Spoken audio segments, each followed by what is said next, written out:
Urdu audio بکس.com پر آپ سن رہے ہیں سیرت سرور عالم صلی اللہ علیہ وآلہ وسلم جلد دوئم، تالیف مولانا سید ابوالعلا مودودی، آواز وجیح احمد صدیقی، پروڈیوسر اظہر نیاز۔ باب ششم، فصل پنجم، حصہ 8۔ صالح افراد ہی نہیں، صالح معاشرہ بھی مطلوب ہے۔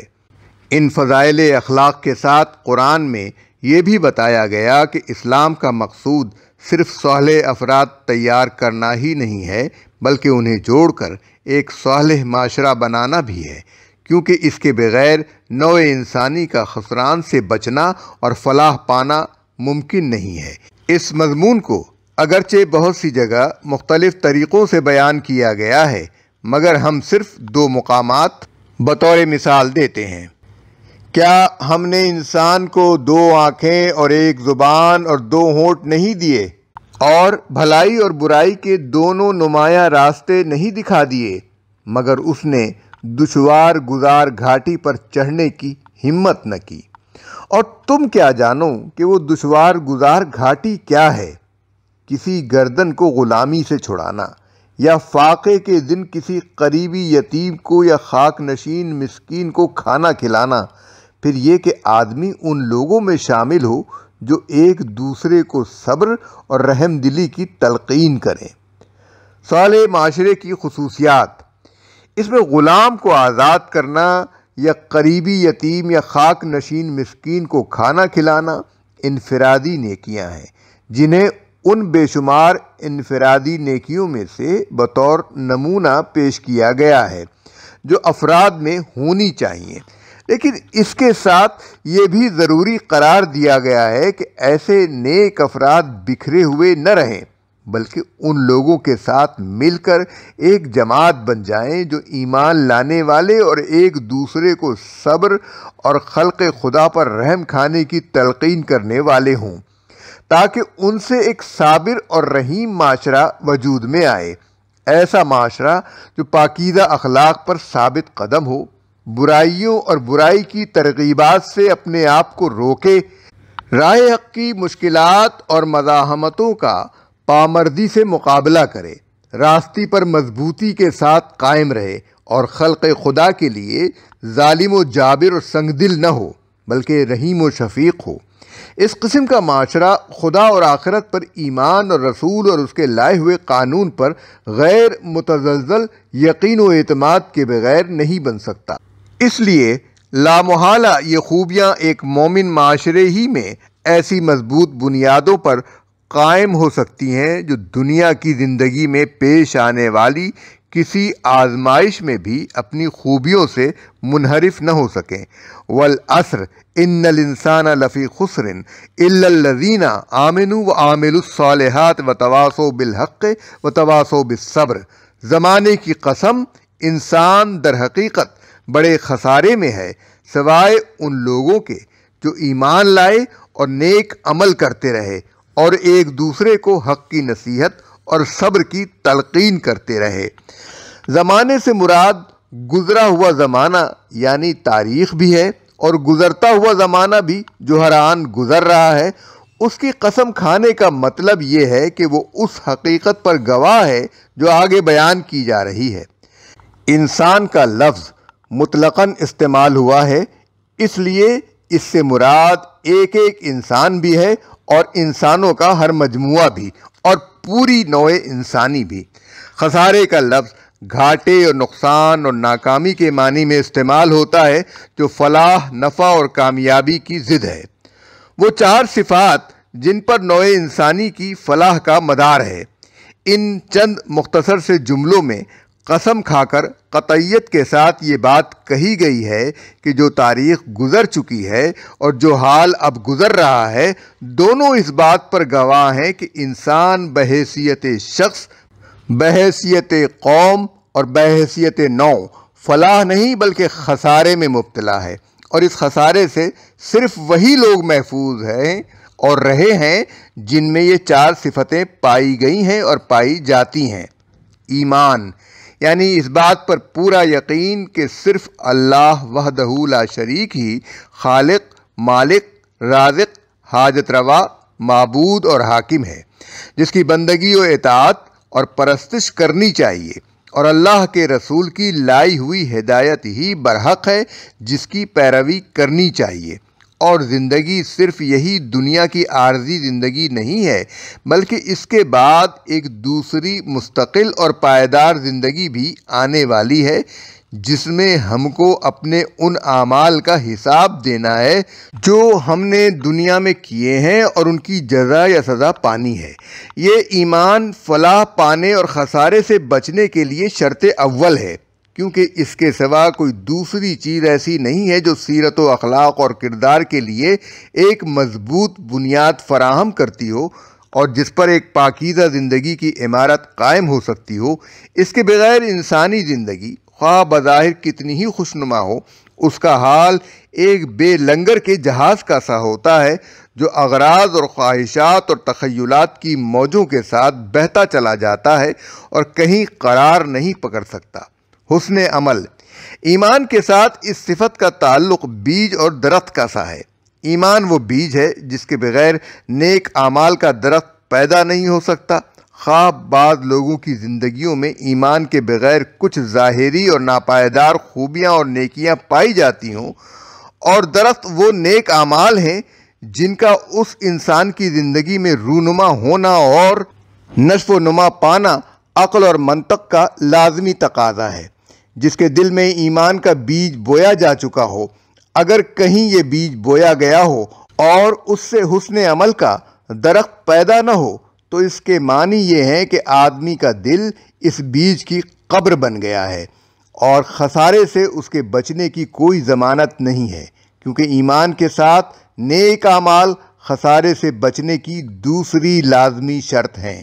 مذکورہ بالا دونوں صفتیں انفرادی حیثیت سے افراد میں پائی جا سکتی ہیں اور وہ صرف انفرادی فلاح کی ضامن ہو سکتی ہیں، مگر اجتماعی فلاح اس کے بغیر ممکن نہیں ہے کہ ایسے نیک افراد سے ایک معاشرہ بنے اور اس میں وہ مزید دو صفتیں بھی پائی جائیں جنہیں اس سورے میں خسارے سے بچنے کے لیے بطور شرط بیان کیا گیا ہے۔ ایک دوسرے کو حق کی نصیحت۔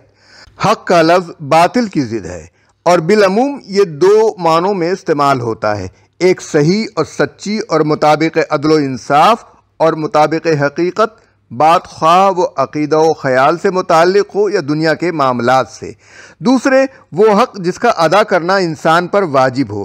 خواہ وہ خدا کا حق ہو یا بندوں کا یا خود اپنے نفس کا۔ پس حق کی نصیحت کرنے کا مطلب یہ ہے کہ صالح اہل ایمان کا معاشرہ ایسا بے حس نہ ہو کہ اس میں باطل سر اٹھا رہا ہو اور حقوق پامال کیے جا رہے ہوں، مگر لوگ خاموشی کے ساتھ اس کا تماشا دیکھتے رہیں، بلکہ اس کا اجتماعی ضمیر ایسا زندہ ہو اور اس کے افراد اس بات کو اپنی ذمہ داری سمجھتے ہوں کہ جہاں بھی باطل سر اٹھائے یا کوئی حق پامال ہوتا نظر آئے، وہاں باطل کی مخالفت اور حق کی حمایت کرنے کے لیے لوگ اٹھ کھڑے ہوں۔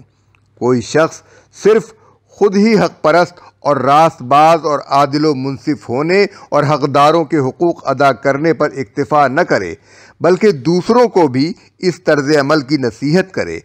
یہی وہ چیز ہے جو معاشرے کو اخلاقی زوال و انحطاط سے بچانے کی ضامن ہوتی ہے۔ اگر کوئی معاشرہ اس روح سے خالی ہو تو وہ خسران سے نہیں بچ سکتا، بلکہ اجتماعی بگاڑ بڑھتا رہے تو افراد کا بھی حق پر قائم رہنا مشکل ہو جاتا ہے۔ ایک دوسرے کو صبر کی تلقین۔ صبر کے لغوی معنی روکنے اور باندھنے یا رکنے اور باز رہنے کے ہیں، اور عربی زبان کے استعمالات میں یہ لفظ تحمل، برداشت، ضبط، ثابت قدمی، ارادے کی مضبوطی اور ہمت و جرت کے ساتھ کسی مزاحم طاقت کے مقابلے میں ڈٹ جانے کے لیے بولا جاتا ہے۔ لیکن قرآن مجید میں اس لفظ کو اتنے وسیع معنی میں استعمال کیا گیا ہے کہ مومن کی پوری زندگی صبر کی زندگی بن جاتی ہے۔ صبر کا قرآنی مفہوم۔ قرآن میں 100 سے زیادہ مقامات پر یہ لفظ آیا ہے۔ اگر ان سب مقامات پر غور کیا جائے تو معلوم ہوتا ہے کہ اس کے مفہوم میں حسب ذیل معانی شامل ہیں۔ اپنے جذبات و میلانات اور خواہشات اور رجحانات کو حدود اللہ کا پابند بنانا، خدا کی نافرمانی میں خواہ کیسے ہی فائدے اور کیسی ہی لذتیں حاصل ہونے کے مواقع نظر آتے ہوں، ان کے لالچ میں مبتلا ہو کر پھسل نہ جانا، اور خدا کی فرما برداری میں جو نقصانات، تکلیفیں اور محرومیاں بھی پیش آئیں انہیں برداشت کرے جانا، عمر بھر ضبط نفس سے کام لے کر گناہ کی جانب شیطان کی ہر ترغیب اور نفس کی ہر خواہش کو رد کرتے رہنا، ہر طمع اور خوف کے مقابلے میں حق پرستی پر قائم رہنا، ہر اس اذیت اور نقصان کو گوارا کر لینا جو اس دنیا میں راست بازی اختیار کرنے سے پہنچے، اور ہر اس فائدے اور لذت کو ٹھکرا دینا جو ناجائز طریقے اختیار کرنے سے حاصل ہو۔ حرام خوروں کے ٹھاٹ باٹ دیکھ کر رشک و تمنا کے جذبات سے بے چین ہونا تو درکنار، ان کی طرف نگاہ بھر کر بھی نہ دیکھنا اور ٹھنڈے دل سے یہ سمجھ لینا کہ ایک ایماندار آدمی کے لیے اس چمکدار گندگی سے وہ بے رونق طہارت ہی بہتر ہے جو اللہ اپنے فضل سے اس کو بخشے۔ ایمان لانے کے لیے سارے خطرات کو اپنی جان پر جھیل جانا، دشمنان حق کے ہر ظلم کو مردانگی کے ساتھ برداشت کرنا، مخالفتوں کے طوفان اور مصائب و مشکلات کے ہجوم میں حق کی حمایت پر جمے رہنا، اور باطل کے آگے دبنے یا اس سے مصالحت کرنے کا خیال تک دل میں نہ لانا، مخالفین کی زیادتیوں اور ان کے طعنوں، استہزاء اور کذب و افتراء پر بے ساختہ جھنجھلا نہ جانا، بلکہ سکون کے ساتھ اپنے جذبات پر قابو رکھتے ہوئے تبلیغ و اصلاح کا کام حکمت کے ساتھ کرتے رہنا، خواہ اس کے نتیجہ خیز ہونے کے امکانات بظاہر دور دور تک کہیں نظر نہ آتے ہوں۔ اشتعال انگیزیوں پر بے صبر ہو کر جلد بازی میں کوئی ایسا غلط کام نہ کر بیٹھنا جو دعوت حق کی مصلحت کے خلاف اور مقصد دعوت کے لیے نقصان دہ ہو۔ سالہ سال تک ان باطل پرست اشرار کے مقابلے میں حق کی خاطر جد و جہد کرتے رہنا جو اخلاق کی ساری حدیں پھان جاتے ہوں اور طاقت و اقتدار کے نشے میں بدمست ہو رہے ہوں، مگر کسی حال میں راستی سے ہٹ کر ان کی سی ناروا تدبیریں اختیار کرنے پر نہ اتر آنا۔ باطل کے مقابلے میں حق کی کمزوری اور اقامت حق کی صحیح کرنے والوں کی مسلسل ناکامیاں اور ائمہ باطل کی سرفرازیاں اور کامیابیاں دیکھ کر مایوس و دل شکستہ نہ ہونا، کبھی گھبراہٹ اور بے حوصلگی اور بدحواسی میں مبتلا ہو کر یہ نہ سمجھنا کہ اقامت حق کی صحیح لا حاصل ہے، اور اب یہی مناسب ہے کہ اس ذرا سی دینداری پر قناعت کر کے بیٹھ رہا جائے جس کی گنجائش کفر و فسق کی سلطانی میں مل رہی ہو۔ بد سے بدتر حالات میں بھی عزم و ہمت کے ساتھ حق کی سربلندی کے لیے کوشش جاری رکھنا۔ ایک مومن صابر یہ سب کچھ اس لیے نہیں کرتا کہ اس کے ثمرات و نتائج اسی دنیا میں اسے حاصل ہوں گے، بلکہ اس اعتماد پر کرتا ہے کہ مرنے کے بعد جو دوسری زندگی آنے والی ہے اس میں وہ اپنے اس کیے کا پھل پائے گا۔ پھر وہ ایسا چھچورا بھی نہیں ہوتا کہ اچھا وقت آئے اور دنیا میں کامیابیاں اس کے قدم چومے تو اکڑ جائے اور فخر و غرور میں مبتلا ہو کر فرعون بن جائے، اور برا وقت آئے تو بلبلا اٹھے اور اس وقت کو ٹالنے کے لیے کوئی ذلیل سے ذلیل حرکت کرنے میں بھی تامل نہ کرے۔ وہ ہر حالت میں اپنا توازن برقرار رکھتا ہے، وقت کی ہر گردش کے ساتھ اپنا رنگ نہیں بدلتا، بلکہ ہمیشہ ایک معقول اور صحیح رویے پر قائم رہتا ہے۔ حالات سازگار ہوں اور وہ دولت و اقتدار و ناموری کے آسمانوں پر چڑھ رہا ہو تو اپنی بڑائی کے نشے میں بدمست نہیں ہوتا، اور کسی وقت مصائب و مشکلات کی چکی اسے پیچھے ڈال رہی ہو تو اپنے جوہر انسانیت کو اس میں ضائع نہیں کر دیتا۔ خدا کی طرف سے آزمائش خواہ نعمت کی شکل میں آئے یا مصیبت کی صورت میں، اس کی بردباری اپنے حال پر قائم رہتی ہے۔ سورہ عصر کا منشا یہ ہے کہ انسان خسارے سے صرف اسی صورت میں بچ سکتا ہے کہ افراد فردن بھی مومن، صالح، حق پرست اور صابر ہوں، اور ان میں سے ایک ایسا معاشرہ بھی وجود میں آئے جس میں ہر فرد دوسرے کو حق اور صبر کی تلقین کرے۔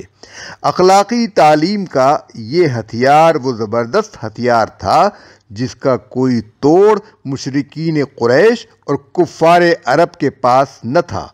رسول اللہ صلی اللہ علیہ وآلہ وسلم اور اسلام کے خلاف خواہ کیسی ہی الزام تراشیاں وہ کرتے، کوئی معقول آدمی یہ باور نہ کر سکتا تھا کہ ایسی اعلیٰ درجے کی اخلاقی تعلیم کوئی خود غرض یا مجنون یا ساحر یا کاہن دے سکتا ہے۔